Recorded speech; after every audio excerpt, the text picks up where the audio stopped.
Alice! Mike! What's going on? When I got home from work, an astonishing sight unfolded before me. My daughter Alice and my husband Mike were lying in the living room. I rushed over, but neither of them was breathing. Nearby, there was a rope and what seemed like a suicide note carelessly placed. With trembling hands, I picked up the note. Reading its contents, I was dumbfounded. What does this mean? Mike killed Alice. Then, unable to believe reality, I finished arranging the funeral for both of them. The police, too, had prematurely closed the investigation, assuming the note was accurate. In other words, it was ruled as a murder-suicide. That can't be right. Mike would never do such a thing. As I stood there in shock, someone came to visit me. And an unexpected truth was uncovered. I immediately reported this to the police, persistently asking them to reinvestigate. Reluctantly, the police agreed to reopen the case. Later, they came to my house. I'm sorry. It wasn't a murder-suicide. One of the officers said hesitantly. The two of them. I was filled with disbelief as the revealed facts unfolded. My name is Jessica. I turned 50 this year. I'm a working housewife with a part-time job at a local small company. My husband Mike is 52, 2 years my senior. He's a manager in the human resources department of a medium-sized company. We have one child, Alice, who is 11 years old. But Alice isn't our biological child. She's adopted. Mike and I got married in our 20s but couldn't have children. We went through infertility treatments for a long time. But the strain on my body was great, and we gave up before I turned 40. Instead, after discussing it, Mike and I decided to adopt. That's how we welcomed Alice into our family. Alice has grown up well, becoming a kind and honest child. Whether she's our biological child doesn't matter. We treasure Alice more than anything. Our family is no different from any other. No, there's an even stronger bond.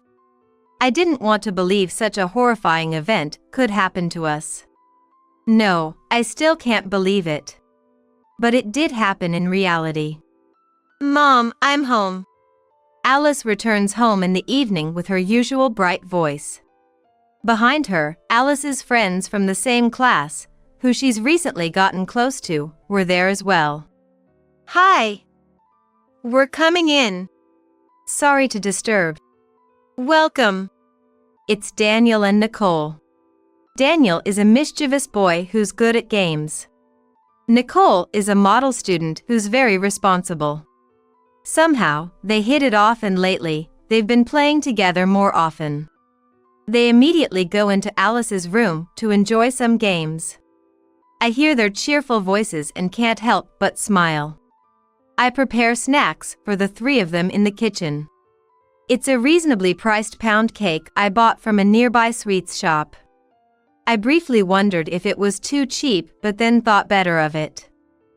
There's no need for pretense. The thing is, the elementary school Alice attends has a lot of wealthy families.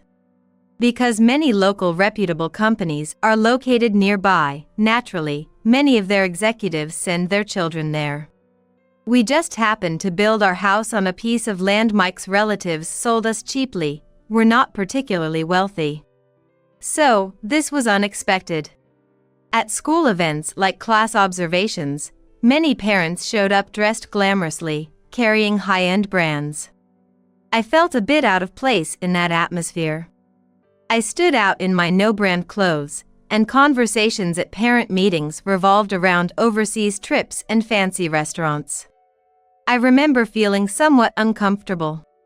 Consequently, their children also wear nice clothes and eat expensive things. Considering this, I hesitated to serve Alice's friends what might be considered cheap sweets. But there's no need to serve something expensive to children. It's not good to indulge Alice in luxury from such a young age. Regaining my composure, I knocked on Alice's room and entered. Today's snack is pound cake. Enjoy, everyone. The children's cheers rose. Lucky! Thank you. Thank you very much. Daniel's eyes sparkled, and Nicole thanked me sweetly. Alice smiled and said, "Thanks, Mom." Regardless of adult circumstances, children are innocent. That's what I thought, but then Daniel said something unexpected. "This is the $2.30 pound cake from that shop, isn't it?" You know your stuff well, Daniel. But even if it's cheap, it's really tasty. I felt inwardly panicked, being seen through by a child. That store's $6 cheesecake is the best. Higher price means better taste, right? Is your family struggling financially, Alice? Daniel asked bluntly, leaving Alice and me with puzzled expressions. I wonder if they talk about this kind of stuff at home. As I was trying to figure out how to respond, Nicole came to our rescue. "That's not nice, Daniel. It's rude to talk about prices like that." "It's fine. By the way, the cake made by a famous pastry chef we ordered at my house the other day was really delicious." Daniel started bragging, unfazed. I was surprised by this, but Alice and Nicole seemed interested, nodding along with wow expressions. Well, it must be the age to want to show off. The children started getting excited, so I left Alice's room. That night, Mike came home. We all gathered around the dinner table, and as usual, Alice was chattering away. "We played games today, too. I beat Nicole, but I couldn't beat Daniel. He's really good at games. Plus, he knows a lot about food and stuff." "Yes, he does." I nodded absent-mindedly. Thinking back on today's events, I felt uneasy, but it seemed Alice wasn't bothered, so that was a relief. But I didn't expect Daniel to suddenly start talking about prices. Daniel's family must be quite prestigious. I remembered seeing Daniel's mother at a school event, dressed in expensive clothes and looking down on me. They must be accustomed to only the finest things. Not giving a second thought to a cheap pound cake. Mike, unaware of these subtleties, just smiled. "It's great that you have such good friends." "Yeah, I've been having so much fun ever since I got into this class." It was an ordinary peaceful moment. I was naive. I had no idea that such ordinary days would suddenly come to an end. The sense of unease came quickly. Lately, Alice seemed a bit out of sorts. Something must have happened at school. Maybe a fight with a friend, or trouble with her studies. She's been eating less at dinner lately and spending more time holed up in her room. Today, she went straight to her room as soon as she got home. She used to come into the kitchen saying I'm hungry and talk brightly about her day at school. Worried, I bought Alice's favorite muffins on my way home from work. I thought we could eat them together and I could listen to what was bothering her. "Alice, it's snack time." Imagining Alice's happy face, I opened the door without knocking. "Wait, don't come in." Alice panicked and something fell from her hand. I'm sorry. "What's this?" As I picked it up, Alice turned pale. It was a pregnancy test. "What?"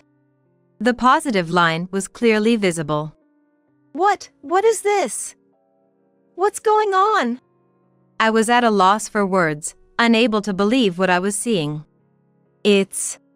Alice stopped speaking and said nothing more. No matter how much I pressed or got angry afterward, Alice wouldn't tell me the truth. She only nodded to confirm that the pregnancy test was hers. Which means Alice is pregnant. I couldn't believe it. Alice had indeed started menstruating this year. But she's still an elementary school student, still a child. I've heard that some kids her age already have boyfriends, but Alice isn't like that. She wouldn't say who the father was. Could it have been? The thought terrified me. What kind of person would do such a thing to a child?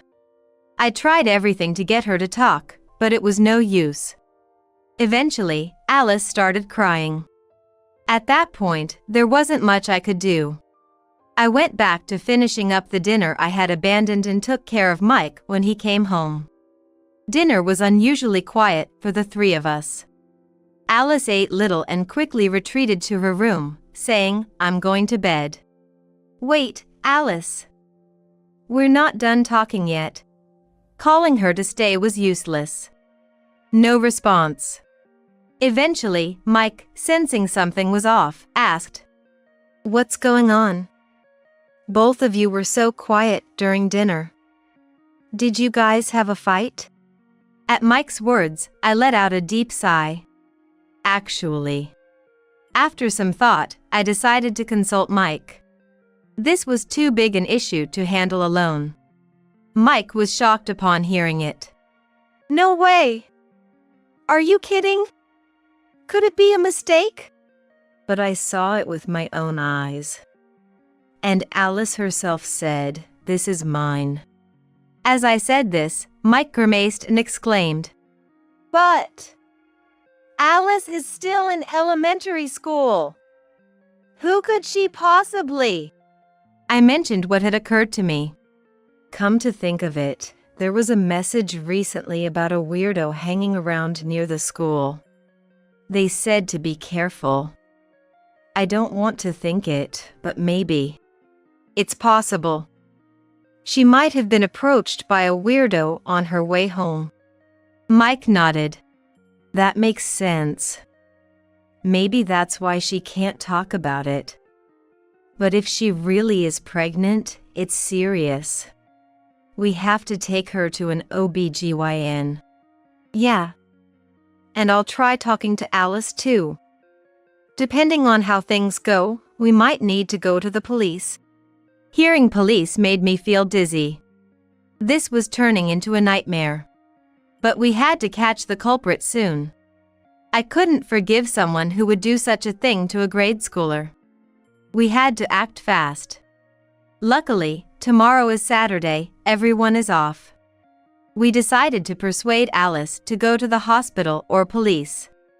With our resolve set, we were ready. The next morning, after breakfast, as we were about to talk to Alice, my smartphone rang. Hello? Yes, what? It was my boss. Apparently, there was a problem, and he asked if I could come to work. The workplace consists of the president and his wife, one full-time boss, and 2 of us part-timers, 5 in total. Normally, part-timers don't work on weekends, but they were short-staffed and asked if I could come in for a few hours. But I hesitated, but since they said it would be done by noon, I reluctantly agreed. I explained the situation to Mike and told him I had to go to work. Mike understood and said, "Don't worry, I'll talk to Alice while you're gone." I was anxious. The job was to correct an ordering mistake and was supposed to be finished by noon, but it ended up taking until 3 p.m. I wondered if Mike and Alice were waiting impatiently.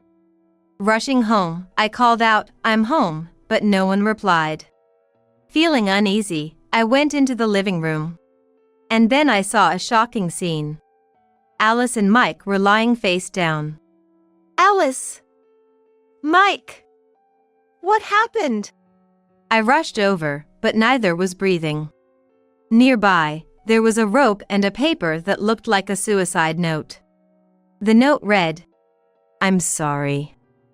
I was the one who assaulted Alice. I don't expect to be forgiven. I'm taking responsibility and leaving this world with Alice." I was stunned by what I saw. What on earth does that mean? Mike was the one who got Alice pregnant. On top of that, killing. With trembling fingers, I operated my smartphone to call an ambulance and the police. Indeed, both were deceased. I could barely stand, overwhelmed by what had happened. This is a nightmare. It didn't feel like reality. Despite my confusion, the police coldly proceeded with their protocol. A crime scene investigation was promptly conducted, and then I was taken to the police station for questioning. There, I had to speak of unspeakable things.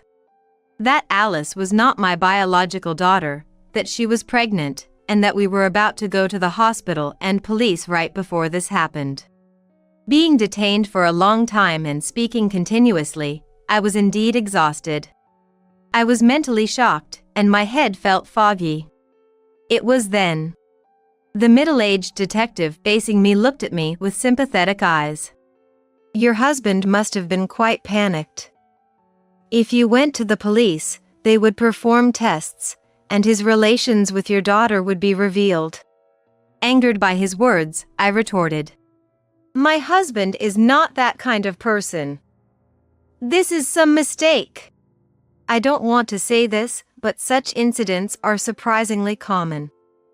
She wasn't your biological child, right? It's conceivable he adopted her with that in mind from the start. I was appalled by the detective's insinuations. "That's terrible. How can you say such a thing?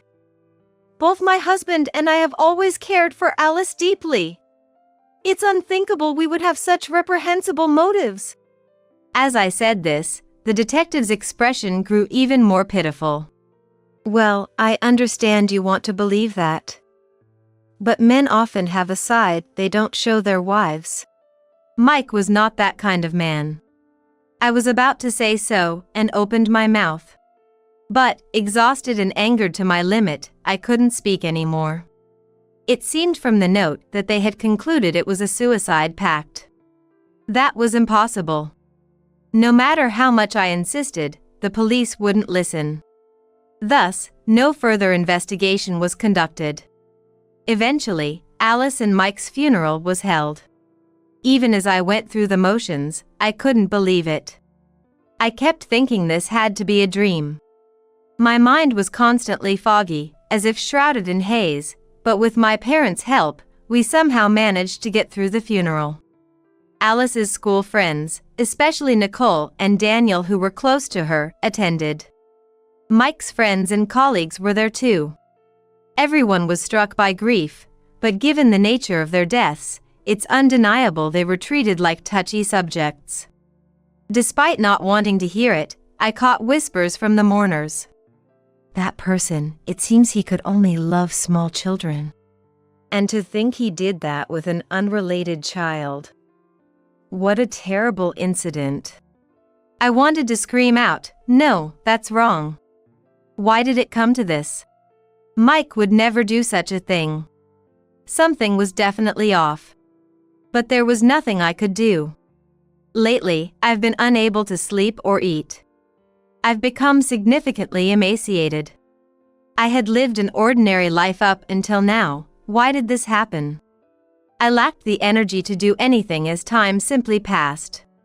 Then, one day, the doorbell rang, and I opened the door. It was Nicole and her mother, Samantha. It was the first time I'd seen Nicole since the funeral. Her face was even more tear-streaked than before. "Thank you for coming, Nicole." I forced a smile on my tired face and led them in front of the portrait. Nicole started talking to Alice's portrait, crying. "Alice, I wanted to hang out with you more. To play games and study together. Alice, I miss you." Hearing the child's pure voice, I felt tears welling up in my eyes too. But then, something changed. Nicole began to sob more violently. I'm sorry. It's my fault." "What do you mean?" "It's your fault, Nicole?" Silent Nicole was replaced by Samantha, who began to speak. "Actually, there's something Nicole told me." And then, she revealed a shocking truth.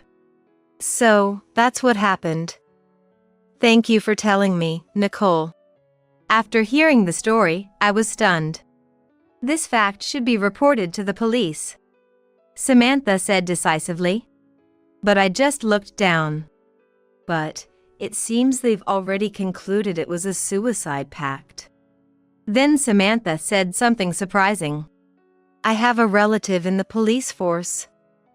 I'll tell my relative about this and ask if they can somehow get a reinvestigation started." "Please do. It's just too sad for Alice and her dad if the truth goes untold," Nicole pleaded with tears in her eyes. Their words moved my weakened heart just a little. All right. I wanted to uncover what really happened to Alice and Mike. Since Nicole and her family were willing to help, I resolved to do everything within my power. A few days later, I went to the police station to talk about the facts conveyed by Nicole and her family. I briefly explained the situation to the middle-aged detective who had spoken with me before. "So, I don't think it was a suicide. Please reinvestigate." However, the detective frowned. "It's difficult to proceed on that. The case was closed based on the suicide note." To the detective who looked like he found this all a bother, I made my plea. "Please, can you do something about this?" I kept asking, but the detective's response didn't change. Moreover, he started saying things like, "We have various other cases and are very busy." It seemed there was no helping it. I mentioned the name of a police contact that Samantha had told me about. "If you could just talk to this person." And the detective's face went pale. "Excuse me for a moment." Saying this, he left the seat, and after a while, he came back with someone who looked like his boss. Suddenly, his tone became polite, and he said, "We will reinvestigate." This surprised me. The relative of Samantha's in the police force must be quite influential. Whatever it is, I'm grateful. Anyway, it was a relief. After that, things started to move significantly. Later, 2 police officers came to my house. They seemed different from before. They had an apologetic attitude. Once I led them to the living room, they suddenly apologized. "We are sorry. We had been investigating this as a possible case of suicide pact, but that wasn't it." "Just as I thought," I murmured. One of the officers, with a grave face, informed me. The 2 were actually killed by a third party. The police, upon reinvestigating, looked into everything. They took fingerprints from the house again, reviewed items left behind and security camera footage, and conducted more interviews in the area. As a result, they found footage from a security camera near our home that showed the true culprit's car. It was Amanda and Brian, the parents of Daniel, a friend of his. They were the ones who had killed Alice and Mike. Actually, Daniel was the one who had gotten Alice pregnant. That day, I heard a confession from Nicole. According to her, the whole thing started a few months back. Daniel, curious and knowledgeable, seemed to have been awakened to sexual matters by adult movies and comics one day. Out of mere curiosity, he suggested to Nicole, "Let's play an adult game." Nicole, lacking knowledge, didn't quite understand what that entailed. But, she felt something ominous about it instinctively. Because of this, Nicole refused. She felt uncomfortable spreading such stories and kept it to herself. Since then, Daniel stopped trying to convince Nicole. And next, he pressured Alice. According to Nicole, Alice didn't seem to know much about sex either. From what I could see, Alice was pure and didn't seem interested in such things at all. "Alice is kind, so I think she couldn't refuse Daniel's request. She probably didn't understand what it would entail. I should have told her, if Daniel asks you, just say no, then none of this would have happened. It's my fault," Nicole said, crying. She regretted not having advised her, it seemed.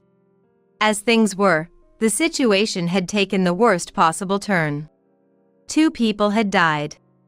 At the funeral, Nicole was shocked to learn that Mike, Alice's father, was under suspicion.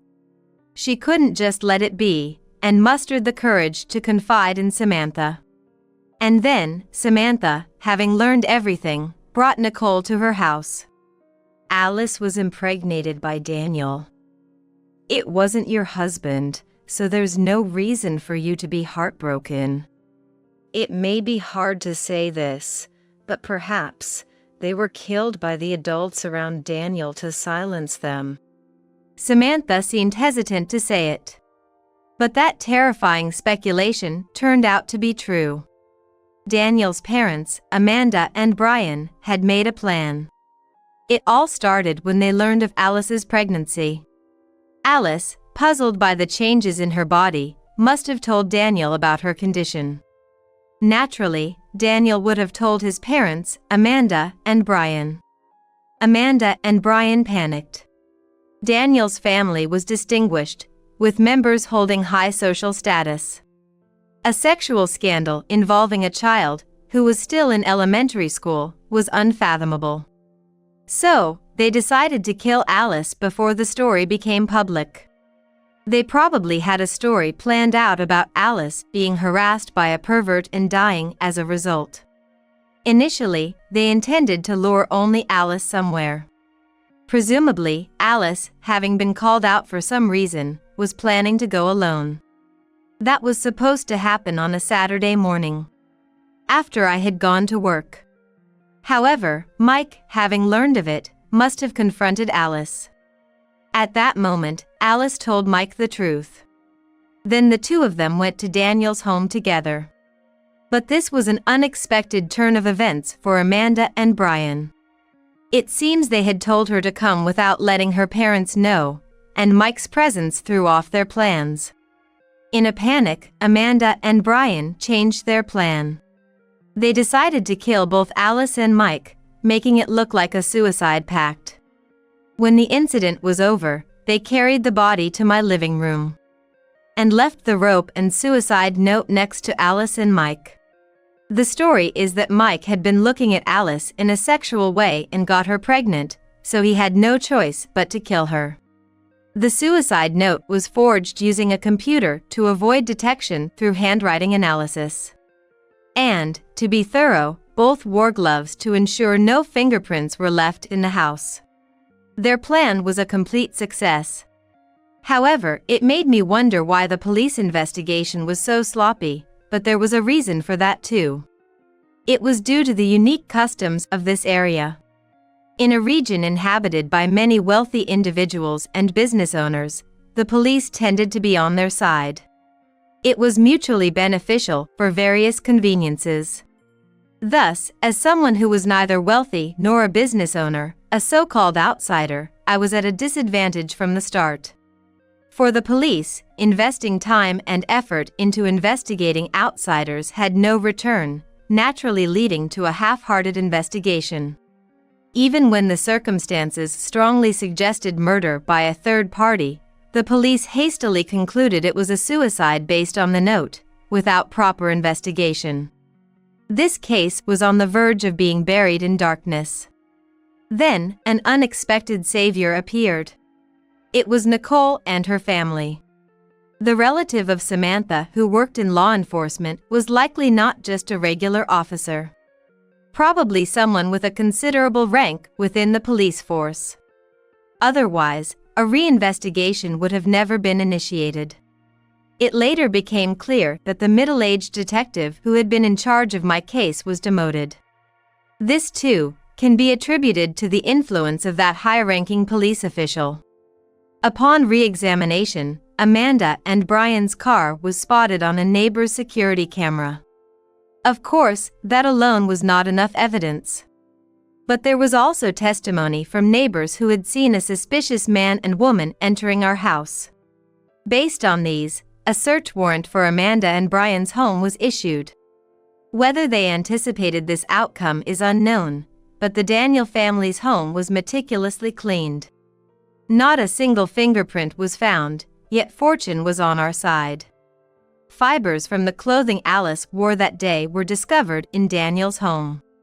Footprints believed to be Mike's were also found near the entrance. With this evidence, Amanda and Brian were arrested. Initially, they tried to deny everything, but when faced with the evidence, they quickly confessed.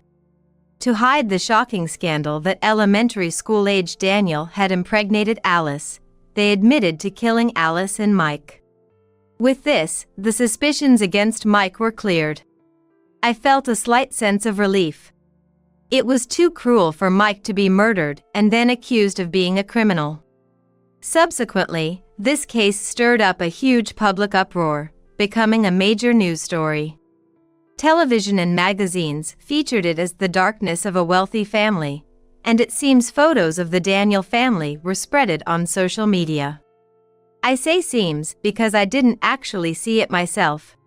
Friends and acquaintances told me about it, but I tried to avoid unreliable internet information. Because I now have to fight in the real world. That is, in court. As a family member, I decided to utilize the victim participation system and go to court. I just had to say something to them. I didn't want to spend my time sulking, but rather I wanted to fight back. When I took my seat in court, Amanda and Brian immediately caught my eye. Both were looking down, aged and worn. In that moment, they didn't look like the glittering wealthy at all. But more than that, I struggled to suppress the anger and sadness welling up inside me. To think Alice and Mike were killed just for these people's vanity. Unforgivable. Prompted by the judge, I gave my statement. Alice wasn't our biological child, but we raised her with love and care. Can you understand the grief of having her suddenly taken away for such an unreasonable reason? Moreover, you plotted to also kill my husband and have him treated as a criminal.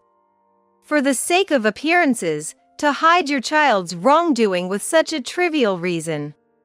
I will never forgive you for taking the lives of two people for that. I wish for the maximum penalty. The courtroom fell silent as I shouted these words.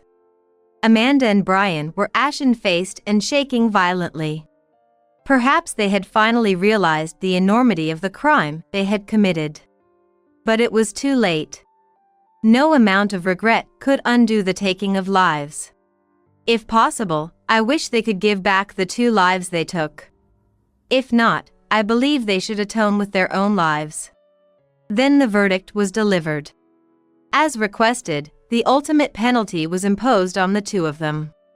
To be honest, I felt relieved, at least for the moment.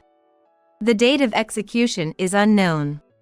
Amanda and Brian will spend their days in fear until that day comes. Alice and Mike will not return, but I wish they could somehow understand the fear they experienced. The 2 of them were pitiful, having been killed for such a trivial reason as societal appearance. And there's another person involved in this case. Daniel.